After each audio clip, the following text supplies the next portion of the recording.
Okay. Good morning, everyone. Am I audible? Am I audible? Yes, sir. Shabazz. Yes, sir. Okay. So yesterday we had done the strength rating. Okay. हम लोग ने strength rating पढ़ ली थी. It was like your beam strength for worm gear. Worm gear. जिस तरीके से हम लोग पर गियर के लिए जब स्ट्रेंथ डिजाइन जब डिजाइन करते थे तो we used to design it on the basis of beam strength and sorry strength beam strength and wear strength wear strength. ठीक है, तो यहाँ पर भी हम वही काम कर रहे हैं. तो बीम स्ट्रेंथ के बारे में कल हमने पढ़ लिया था and now we are going to see about wear strength. ठीक है, so it's very easy actually, because we do not have to go into the details of the derivations in this particular case, as these standard results are available to us. Standard results are available to us.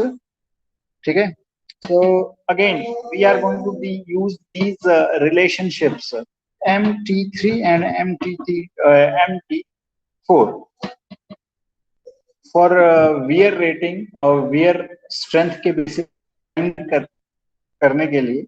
So the maximum permissible torque that the worm wheel can withstand without fitting failure or wear failure is given by these two expressions. ठीक है, these two expressions. तो करेंगे क्या हम इन दोनों expressions में ये सारी जो रिक्वायर्ड वैल्यूज हैं वो सब्स्टिट्यूट करके देखेंगे एंड द लोअर वन, जिसमें जो लोअर वन आ जाए, ठीक है ना, उसको हम सेलेक्ट करेंगे. ठीक है, so let's see. It is the permissible torque on the wheel is equal to how much? 18.64 into xc1 and sc1 into yz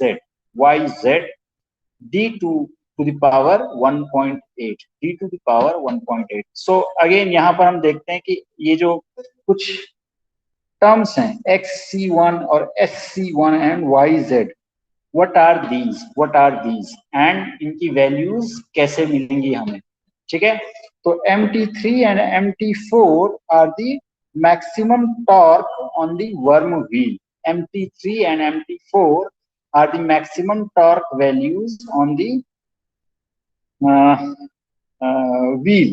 Okay, and xc1 and xc2 are the speed factors. जैसे हम लोगों ने पिछले class में beam strength design करते वक्त किया था, तो वहां पर XB1 एंड XB2 आ रहा था, यहाँ पर XC1 एंड XC2 यूज कर रहे हैं हम लोग. ठीक है, so these are the speed factors for the worm and the worm wheel.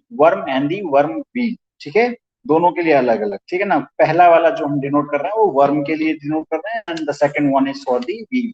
Similarly surface stress factor जो है SC1 and SC2 for the worm and worm wheel. SC1 and SC2 are the surface stress factor.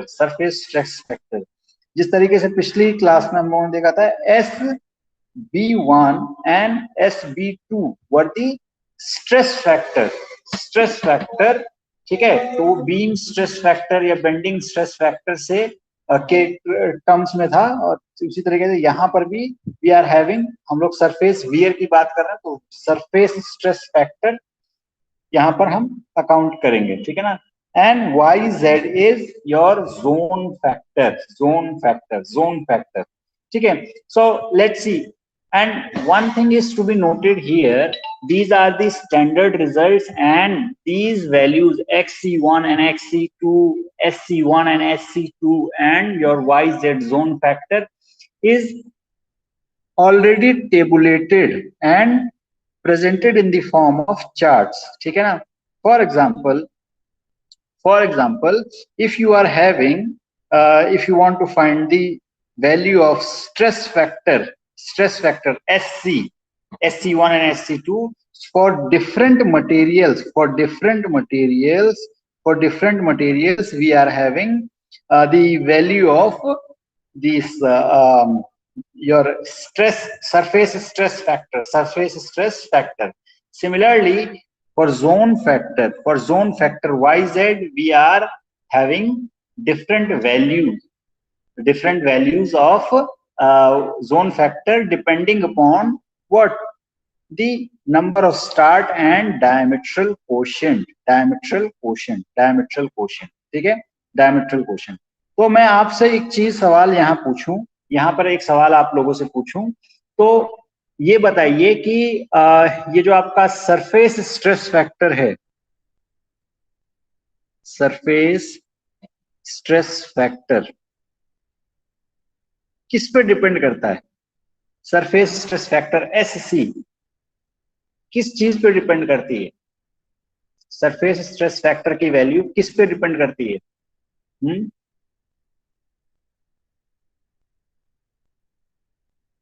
बताइए भाई। Material पे, exactly. Similarly if I ask you, zone factor की value किस चीज पे depend करती है? जोन फैक्टर की वैल्यू YZ किस पे डिपेंड करता है? On what factors does the value of zone factor depends? Value of zone factor depends on number of starts and diametral quotient. ठीक है ना, दो चीजों पे डिपेंड करती है। yes, diametral quotient and number of starts Z1. ठीक है, ठीक। So on these two factors your zone factor value depends. Zone factor value depends. So one more thing is remaining, जिससे कौन सी एक वैल्यू और चाहिए थी हमें? किसकी भाई? स्पीड फैक्टर XC की वैल्यू चाहिए थी हमें। ठीक है, सो इन the value of speed factor has been plotted on this graph. In this graph, if you see, आप लोगों को ये थोड़ा सा चार्ट विजिबल है? ओके, सो यहाँ पर थोड़ा सा ध्यान दीजिएगा, ये नॉर्मली डायरेक्ट प्लॉट नहीं है, so you have to be careful here. ठीक है, so surface factor, sorry, speed factor depends on the speed of revolution. ठीक है ना, स्पीड ऑफ रोटेशन या फिर स्पीड ऑफ रेवोल्यूशन। ठीक है, and these are in revolution per minute. ठीक है ना? For example, if you want to find the speed factor for pinion, then you have to look for the you must know the rotation RPM of, rotational speed of the pinion in RPM. Similarly, you must know the rubbing speed in meter per second. तो Y axis पे आपका rotational speed mentioned है। ठीक है, N in RPM, and on the X axis you are having the rubbing speed VS rubbing speed.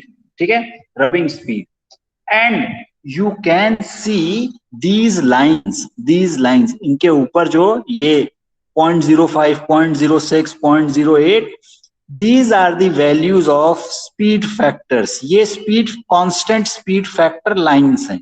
ठीक है, constant speed factors lines हैं, ठीक है। तो इसमें स्पीड फैक्टर निकालेंगे कैसे, ये देखते हैं। ठीक है, एक एग्जांपल छोटा सा ले लेते हैं कि कैसे हम निकालेंगे speed factor. Let us suppose कि आपका जो पिनियन है, पिनियन के लिए निकालते हैं, पहले एक बार देखते हैं। लेट अस सपोज आपका पिनियन जो है वो 600 आरपीएम से मूव कर रहा है, 600 आरपीएम से मूव कर रहा है, रोटेट कर रहा है, and the rubbing speed, rubbing velocity between what pinion, oh sorry, worm and worm wheel is, let us say 10 meter per second आ रही, 10 meter per second आ रही. So what you do, you mark 600, ठीक है, and you draw a horizontal line 600, ठीक है, 600, ठीक है. इसी तरीके से you also mark 10 मीटर पर सेकंड पे आप एक वर्टिकल लाइन ड्रॉ करें, ठीक है, 10 मीटर पर सेकंड, ठीक, and you see where it intersects,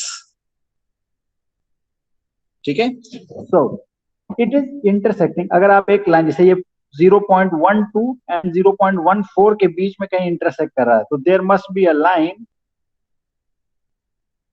ठीक है, स्पीड फैक्टर की एक लाइन होगी 0.13, ठीक है ना. सो इट इज अराउंड, जहां पर ये दोनों पॉइंट एक दूसरे को कट करेंगे, और ये जो कांस्टेंट वेलोसिटी फैक्टर की, ओ सॉरी, कांस्टेंट स्पीड फैक्टर की जो लाइनें हैं, ठीक है ना, ये वाली लाइनें जो हैं वो जहां कट करेंगी, वो आपका पॉइंट, उस पे जो वैल्यू आएगी वो आपकी स्पीड फैक्टर होगी, ठीक है ना.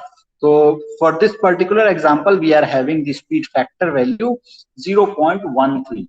This is how you find the speed factor. Speed factor, ठीक है, speed factor.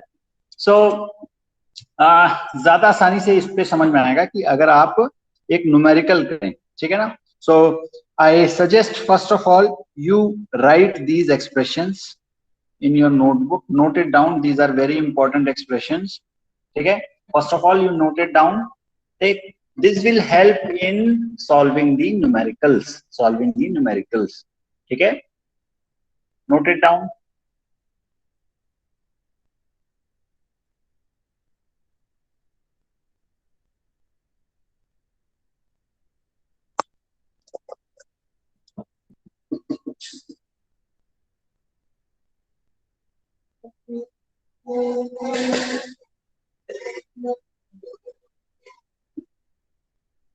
नोट कर लिया आप लोगों ने?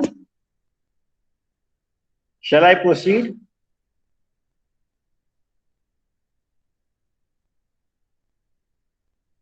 ठीक है. So here is the problem. Problem number 5. It is actually the previous problem on the last term that we have done, and on the last term we only found the what? We only found the what? Maximum power transmission capacity based on what? Beam strength. Now in this we are continuing the same example, and we will try to find maximum power transmitting capacity based on wear strength. ठीक है. So first of all, you read the question and tell me the given data. What are the data that has been given here? Given data बताएं भाई, क्या क्या given है, बताइए भाई. आमिर, मोमिन, अदील मलिक, अम्मार मोहम्मद, माजिद कामली, Mohammad Salik, Mohammad Amin, Momin Abdullah and Shahbaz Ansari. You tell me what are the data given here? Data given here. Z1 equal to 1, Z2 is equal to 30. Z1 is equal to 1, Z2 is equal to 30. Yes. Q is M equal is to equal 10. to 1200 RPM. M is equal to 10. Q is equal to 10, M is equal to 10 mm. ठीक है. N is equal to 1200 RPM. Okay. Apart from this, ठीक है, the rotational speed of the worm is 1200 RPM. That means N1. N1 is given 1200 RPM. ठीक है. Now some other information is also given, and it is about the material. ठीक है, material के बारे में given. So material के बारे में क्या given है भाई? कि आपका जो व्हील है, वर्म व्हील जो है वो किससे बना हुआ है भाई? सेंट्रीफ्यूगली कास्ट फॉस्फर ब्रॉन्ज से, सेंट्रीफ्यूगली कास्ट फॉस्फर ब्रॉन्ज से बना हुआ है आपका वर्म व्हील, ठीक है। और वर्म किससे बना हुआ है? Worm is made up of case harden carbon steel 14C6, ठीक है। दो मटेरियल के बारे में हमें पता लग गया कि ये मटेरियल भी इस्तेमाल हो रहा है, ठीक है। अपार्ट फ्रॉम दिस, अब ये चीज करनी है भाई, अब हमें मैक्सिमम पावर ट्रांसमिशन कैपेसिटी निकालनी है। So maximum power transmission capacity निकालने के लिए हमें चाहिए टॉर्क, और टॉर्क निकालने के लिए क्या क्या चाहिए भाई? टॉर्क के लिए हमारे पास दो एक्सप्रेशन, ठीक है। For finding the torque we have mt3 is equal to what? 18.64 into xc1 into sc1 into what? yz zone factor into what? d2 diameter of the wheel to the power 1.8.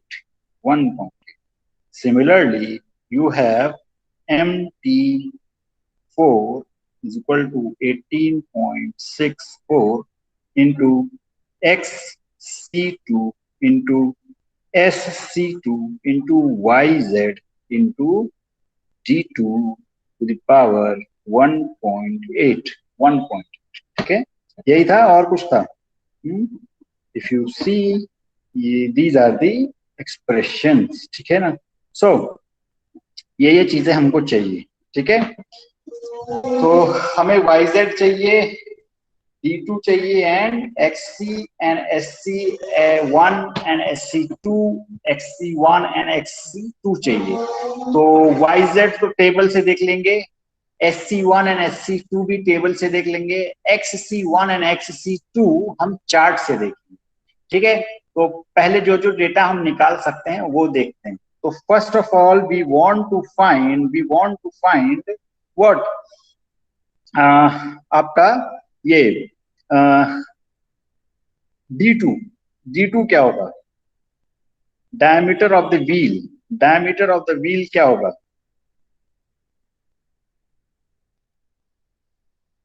Diameter of the wheel क्या होगा?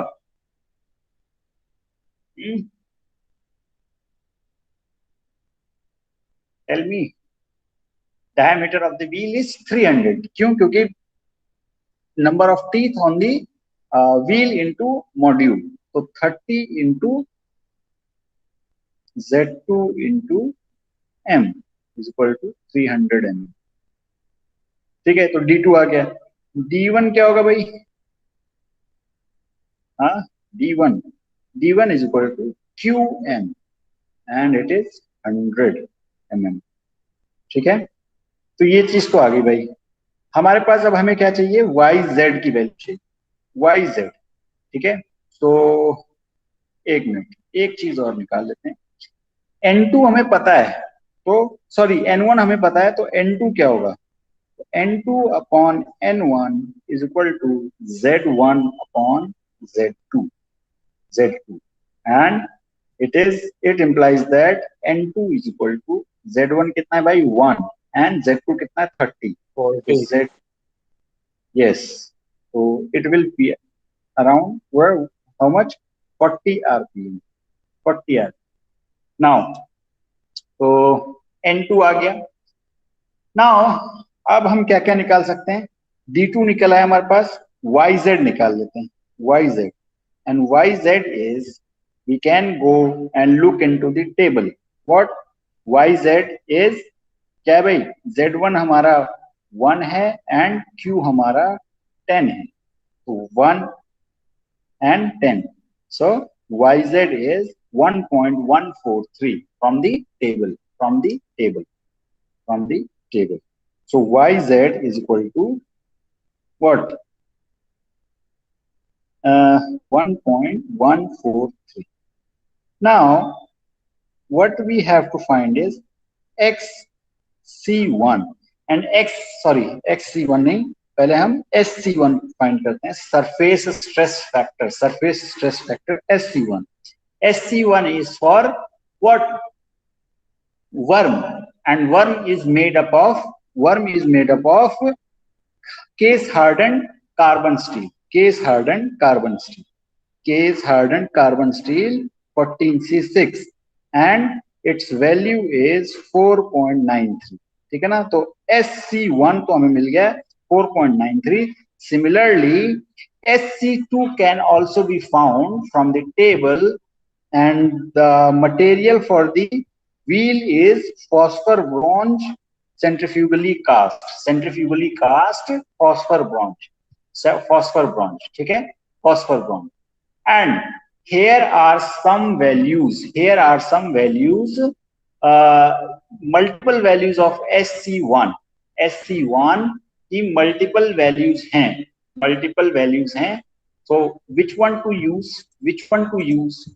कौन सी इस्तेमाल करेंगे भाई, बताइए. कौन सी इस्तेमाल करेंगे? डी. स्पीड देखेंगे ना उसकी सर, ये स्पीड दी हुई है BC. कहाँ, इसमें स्पीड का कोई मसला ही नहीं है, अभी तो स्पीड का कोई मसला ही नहीं है. ये ऊपर लिखा हुआ है ना, values of SC when running with.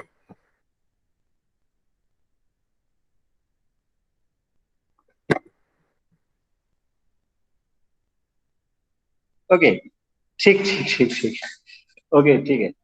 हाँ, तो कौन सी वैल्यू यूज करेंगे हम लोग, बताइए.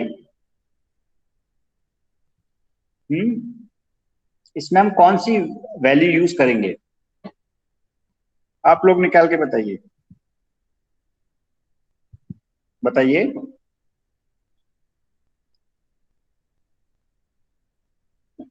यहां पर जो आपको करना है वो क्या है भाई, ये मार्किंग कर रखी है, ठीक है. इधर जो मटेरियल है ये, अगर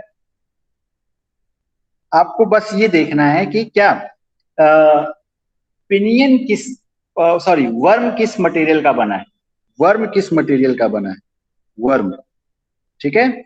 वर्म हमारा डी किसका बना है, केस हार्डन स्टील का बना है, केस हार्डन कार्बन स्टील का बना है, ठीक है. And your pinion is made up of तो इसके लिए हमारा ये कौन सा ऑप्शन हो गया, डी. ऑप्शन इज डी, ठीक है. स्पीड यहां नहीं देखनी है, किसके साथ, मतलब पेयर में कौन सा मटेरियल है, ये देखना है, स्पीड पे डिपेंडेंसी नहीं है, ठीक है. So D is the material, D तो हमारा वर्म का हो गया, ठीक है. एंड योर फॉस्फर ब्रॉन्ज का हमारा वर्म बना हुआ है, ठीक है ना. सो फॉस्फर ब्रॉन्ज के लिए हमारे पास अलग अलग वैल्यूज हैं, ठीक है. So we have BCD, so we are using worm as D, material D, इस मटेरियल का इस्तेमाल कर रहे हैं, तो हम कौन सी वैल्यू यूज करेंगे, ये वाली वैल्यू, ठीक है ना, 1.55, ठीक है. अगर हम यही चीज, अगर मटेरियल हमारा वर्म का मटेरियल अगर फॉस्फर ब्रॉन्ज सैंड कास्ट होता, नॉट फॉस्फर ब्रॉन्ज, अगर यही हमारा 0.4 carbon steel, normalised carbon steel होता, तो उसके लिए हम कौन सी वैल्यू यूज करते हैं, ये बी वाली 0.85. अगर हम 0.55% कार्बन स्टील यूज करते तो हम ये वाली व्हील यूज करते, ये वाला वैल्यू हम SC2 के लिए हम इस्तेमाल करते, ठीक है. SC2 के लिए हम इस्तेमाल करते, ठीक. So this is how we find the values of SC1 and SC2, ठीक है. सो ये आपको देखना भी पड़ेगा कि किसके साथ वर्म किसका बना हुआ है, ठीक है ना, वर्म किसका बना हुआ है, ठीक है. So from here we have the value of SC1 and SC2. So SC1 is equal to 4.93 and SC2 is 4.9 नहीं, 1.55। ठीक है। हाँ, ये सारी वैल्यूज तो आ गई। ठीक है, अब कौन कौन सी वैल्यू बची? XC1 and XC2। तो XC1 और XC2 जो है स्पीड फैक्टर्स जो हैं, no not minimum, XC1 and XC2 जो है वो किस पे डिपेंड कर रहा है भाई? टेबल पे अगर देखें तो रेवोल्यूशन पर minute and rubbing speed, revolution पर मिनट एंड रबिंग स्पीड। तो रेवोल्यूशन पर मिनट तो हमें पता है दोनों का, पिनियन और व्हील का दोनों का ही पता, sorry worm and worm wheel का दोनों का ही रेवोल्यूशन तो हमें पता ही है। ठीक है, now how will be calculating the value of rubbing speed? Rubbing speed की वैल्यू क्या होगी? रबिंग स्पीड की वैल्यू क्या होगी? बताइए भाई, रबिंग स्पीड की वैल्यू क्या होगी? रबिंग स्पीड की वैल्यू क्या होगी? रबिंग स्पीड जो होता है वो क्या होता है भाई? Rubbing speed is equal to how much? VS, कोई बताएगा? किसी को एक्सप्रेशन याद है?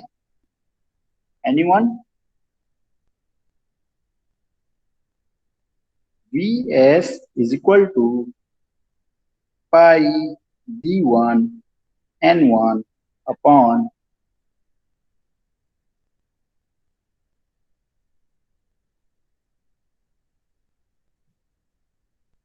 pi D1 N1 upon 60 into what? Cos gamma, ठीक है, cos gamma। ठीक, ये हमारी वैल्यू होती है रबिंग स्पीड की, तो रबिंग स्पीड आप निकाल सकते हैं। ठीक है, रबिंग स्पीड पहले निकालनी होगी, तो VS is equal to pi D1 N1 upon 60 into gamma, cos gamma. ठीक है, तो गामा क्या होता है भाई? गामा कैसे निकालेंगे? तो इसमें हमें N1 तो पता है, N1 हमें पता है, N1 क्या है भाई? 1200 RPM। D1 क्या है? D1 क्या है? D1 भी हम ऊपर निकाल चुके हैं। ठीक है, D1 निकाल चुके हैं, यस 100 mm। नाउ सिर्फ पाई की वैल्यू पता है, कॉस गामा चाहिए। Yes, is anyone saying something? हाँ बताइए, क्या कह रहे हैं Abdullah? No sir. Gamma, gamma क्या tan होता है भाई? inverse of हाँ, tan tan inverse of what? Z1 upon Q, Z1 upon Q। Just substitute the value, so ये आएगा आपका tan इनवर्स, Z कितना है? 1 है, ये 10 है। ठीक है, तो 0.1 is equal to 5.71 degree, 5.71 degree यही आ रहा, क्योंकि ये लास्ट टर्म पे भी हमने निकाला ही था। ठीक है, सो सब कुछ है हमारे पास, बस वैल्यू सब्स्टिट्यूट कर दीजिए, सिंपल। ठीक है, तो VS is equal to pi into D1 कितना है? 100, इसको मीटर में कन्वर्ट करिए तो 0.1 मीटर इंटू 1200 अपॉन 60। यस, ठीक है, अच्छा 6.314 आया। ठीक है, कॉस गामा इज कॉस 5.71। बाकी लोग कैलकुलेट करके बताएं सही आ रहा है कि नहीं सही आ रहा है?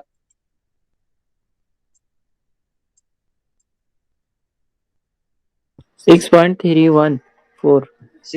6.314 आ रहा है आपका भी? ओके यस गुड, 6.314 मीटर पर सेकेंड। ठीक है, वेरी गुड। नाउ अब आपके पास रबिंग वेलोसिटी भी है, ठीक है ना, और आपके पास स्पीड ऑफ रोटेशन भी है। तो अब हम XC1 स्पीड फैक्टर निकाल सकते हैं,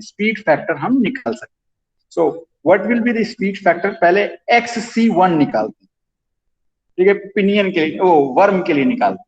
तो वर्म की पहले तो हम मार्क कर लें स्पीड, इसको मिटा देते हैं। ठीक है, ठीक, नाउ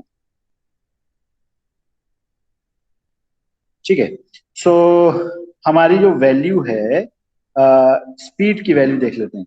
तो ये 5 मीटर रबिंग स्पीड, ये 5 मीटर, 6 मीटर, ठीक है, 6 मीटर पर सेकेंड, 7 8 9 10, ठीक है ना। तो 6 मीटर पर सेकेंड ये आ रही है, तो यहाँ कहीं 6.314 होना चाहिए, 6.314 होना चाहिए, ठीक है।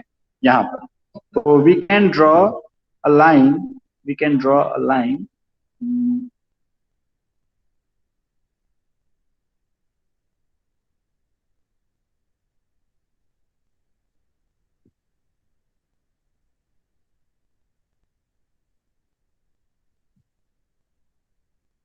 ठीक है, थोड़ा सा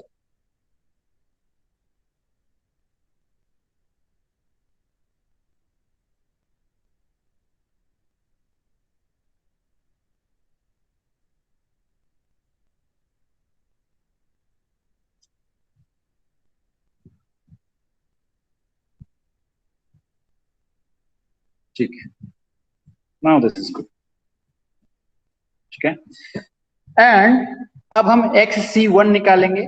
तो XC1 के लिए हमारे पास, XC1 के लिए हमें स्पीड ऑफ दी वो चाहिए, व्हील चाहिए, ठीक है ना, व्हील चाहिए, सॉरी वर्म चाहिए इन RPM। तो ये 1000, this is 1000, this is 1000, 1100, 1200, ठीक, no this is not 11, sorry 1, ये अच्छा 2000 के बीच में 5 का गैप है ना, तो this is 1200, 1000, this is 1200, this is 1400, 1600, 1800 and 2000। तो दिस इज आवर 1200 का ये लाइन है। सो 1200 is intersecting it around here, यहां पर कहीं इंटरसेक्ट कर रहा है, ठीक है। तो ये जो है हमारी XC की वैल्यू जो है वो 0.11 के थोड़ा सा पास में, 0.11 के थोड़ा सा ज्यादा पास में है, ठीक है। और you can take it 0.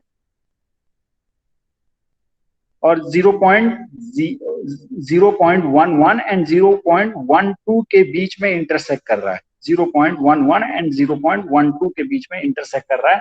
So the best way is to interpolate, ठीक है ना, और बेटर डेटा इस्तेमाल कर सकते हैं। तो इसको हम ले लेते हैं, this value can be taken as 0.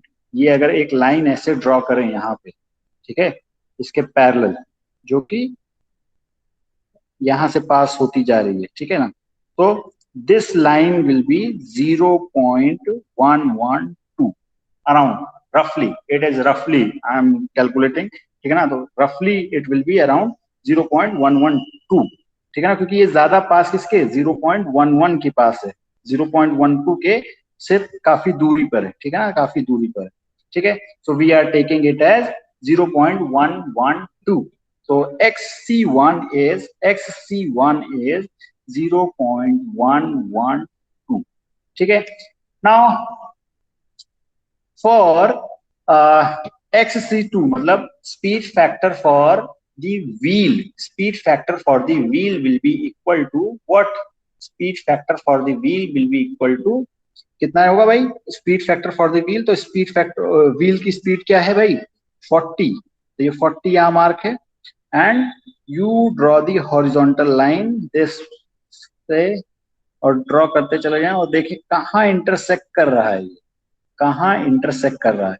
Again there is issue कि हमारे पास डायरेक्ट कोई लाइन नहीं है, ठीक है ना, तो ये जो दो लाइनें हैं ये 0.25 की लाइन है एंड दिस इज 0.3 की लाइन है और इसके बीच में कहीं इंटरसेक्ट कर रहा है।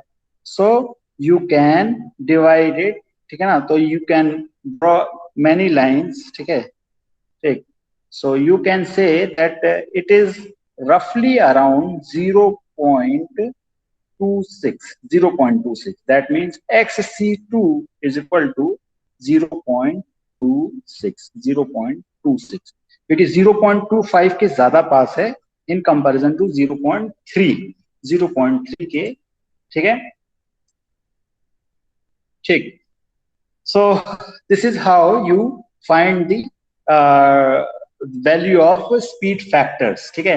तो ये तो हम अभी ऐसे सॉल्व कर रहे हैं, बट इन जब आप प्रॉपर डिजाइन डेटा को का इस्तेमाल करते हैं तो you have very high resolution charts, very high resolution charts आपके पास अवेलेबल होते हैं, तो उसमें आपको ये इस तरीके से निकालने में ज्यादा दिक्कत नहीं होती है। सो XC2 की वैल्यू हमारे पास 0.26 आई एंड XC1 की वैल्यू जो है हमारे पास कितनी आई थी 0.112, ठीक है 0.112. Now we can substitute the value of XC1 is equal to 0.112 and XC2 is equal to 0.26. We have all the values. Now we can find the torque transmission capacities. MT3 is equal to 18.64 into XC1 into SC1 into YZ into what? D2 to the power 1.8. Substituting the values, 18.64 into XC1 is 0.112 into 4.93 into YZ is 1.1143 into D2 is 0.3. Wait a minute.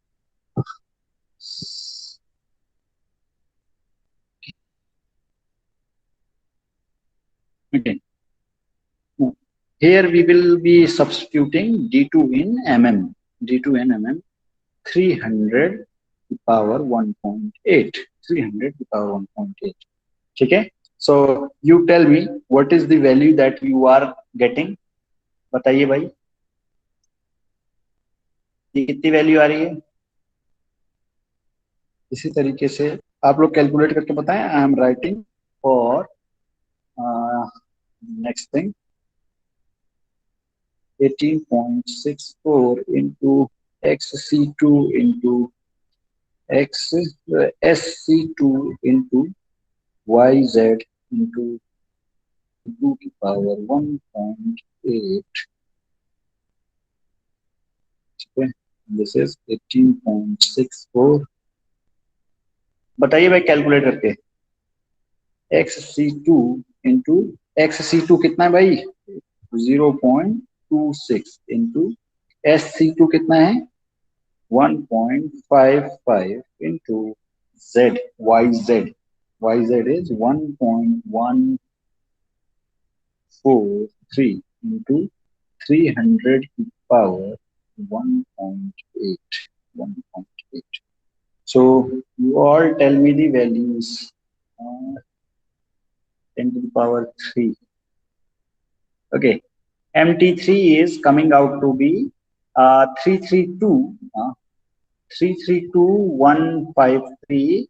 ठीक है, MT3 332 and 315 Newton mm. यही आ रहा आपका. बाकी लोग बताएं भाई. MT3, let me check the answer. 3383. Okay.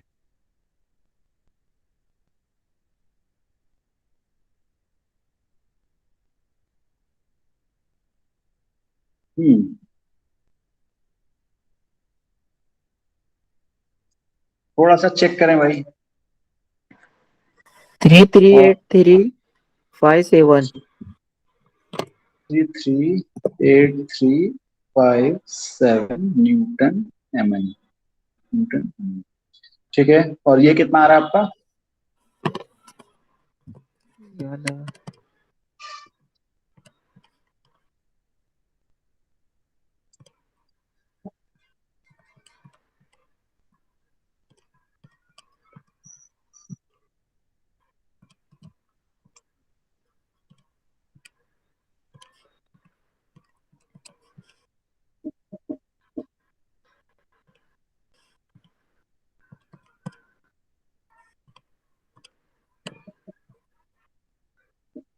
Two four six nine 53.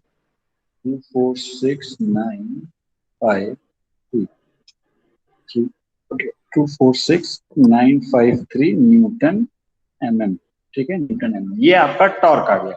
ठीक है, now what value should be select, कौन सी वैल्यू सेलेक्ट करनी चाहिए? जो मिनिमम आ रही है। सो ऑब्वियसली बात है MT4 इज मिनिमम, तो हम इससे ज्यादा टॉर्क ट्रांसमिट नहीं कर सकते, ठीक है ना। तो हमें टॉर्क मिल गया भाई। Now the torque, we are having the torque, and ये टॉर्क किसके लिए है? ये टॉर्क व्हील के लिए, ठीक है ना, व्हील के लिए। तो when we multiply the torque into the rotational speed in radian per second, we will get the power, we will get the power. So power transmission capacity is power is equal to torque into omega 2, ठीक है ना। तो torque कितना आया? 246.953 into omega कितना है?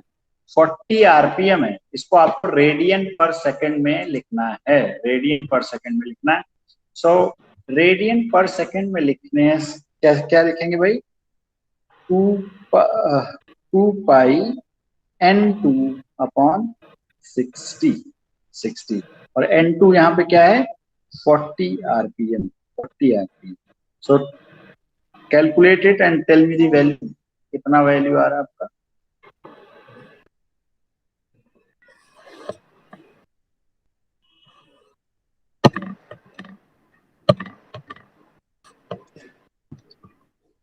बताएं भाई, कैलकुलेट करके ये वैल्यू।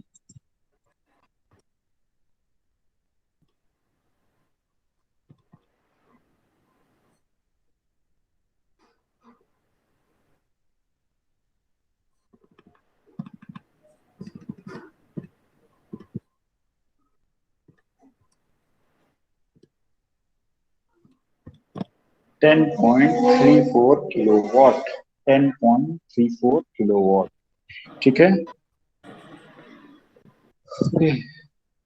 हाँ, no no no no, 10.34 kilowatt में आ रहा है भाई, सॉरी। हाँ ठीक है, किलोवाट में, या फिर आप लिखना चाहें तो वॉट में लिखना चाहें तो इसको आप ऐसे भी लिख सकते हैं, 10340 वॉट, ठीक है, वॉट, ठीक। सो आई होप यहाँ तक आपको चीजें समझ में आई होंगी।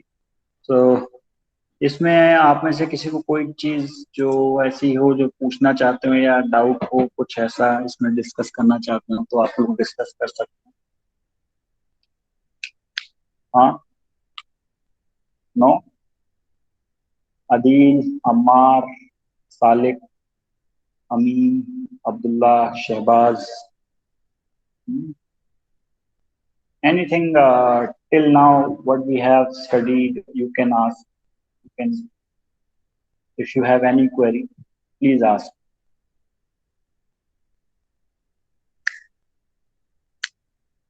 No, okay, सर डायग्राम ठीक से है। जो वैल्यू निकाले वो डायग्राम हाँ जरा देखना था। अच्छा, ये चीज, अच्छा ये वैल्यू, ये डायग्राम, हाँ ये डायग्राम अगर आप देखना चाहें तो ये स्पीड फैक्टर जो है ना, ये जो लाइनें आपको कर्व लाइनें दिख रही हैं, ये है स्पीड फैक्टर बताती है, ठीक है। तो ये कांस्टेंट स्पीड फैक्टर लाइंस हैं, ठीक है। ये 0.05, 0.06, 0.07, 0.08, 0.09, 0.1, 0.11, 0.12, तो इस तरीके से आपका, ठीक है, बनाया गया है।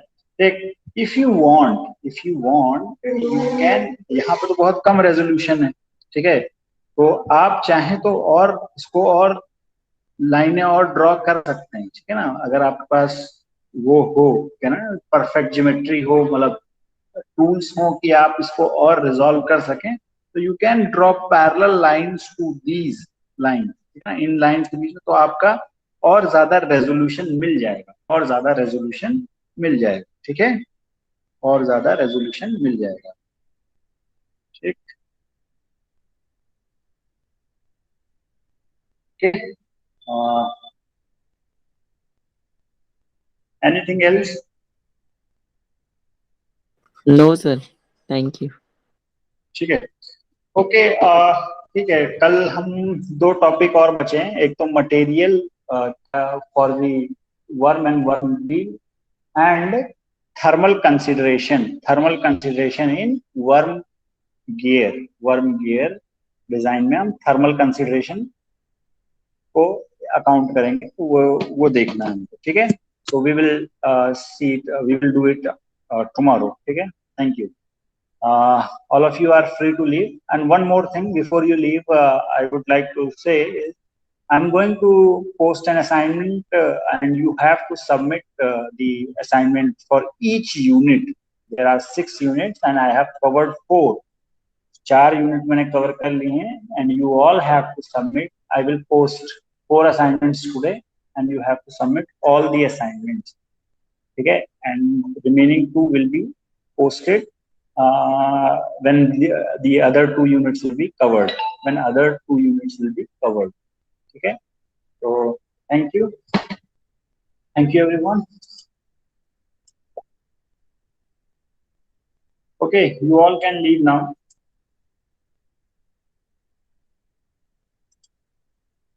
Sir attendance